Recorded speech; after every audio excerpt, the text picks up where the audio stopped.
धर्म और राजनीति एक दूसरे के पूरक है। वर्तमान समय कुछ राजनीतिज्ञों का कहना है कि धर्म से राजनीति को अलग रखा जाना चाहिए, किंतु अध्ययन से प्रतीत होता है कि धर्म और राजनीति एक दूसरे के पूरक है, एक के बिना एक अधूरा है। बगैर धर्म को जाने हुए मानवता के प्रति प्रेम और मानव कल्याण के लिए सोचा नहीं जा सकता है।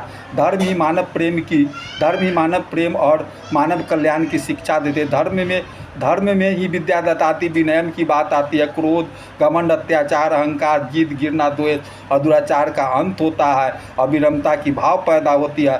धर्म से ही संतों की वाणी याद आती है। स्वभाव न मुंचती संत संगतो आस्ताम न त्यजन्ति रूका काका संपर्क मधुपी का। सज्जन लोग दुर्जनों के संगति में रहकर भी अपनी मधुर वाणियों को नहीं त्यागते हैं, जैसे कोयल कौवे के संगति में रहकर भी अपनी कुकली सी आवाज़ को नहीं बदलती है। इससे आप एक पौराणिक कथाओं को भी अच्छी तरह से समझ सकते हैं कि सृष्टि के रचना काल के मध्य में भगवान विष्णु के नरसिंह अवतार के समय राजा हिरण्यकश्यप हुए थे। उनके शासन काल में दुराचारियों, अहंकारियों और भ्रष्टाचारियों का बोलबाला था। इससे कुछ लोग खुश थे, बाकी मानव नाखुश थे। उन्हीं के पुत्र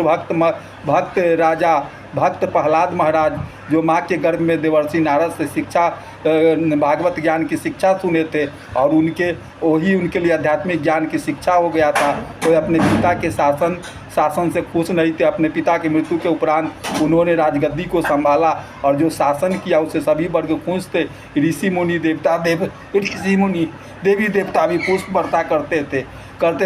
मानव प्राणी रामराज की बात किया करते हैं। रामराज भी आध्यात्मिक ज्ञान और धर्म पर आधारित शासन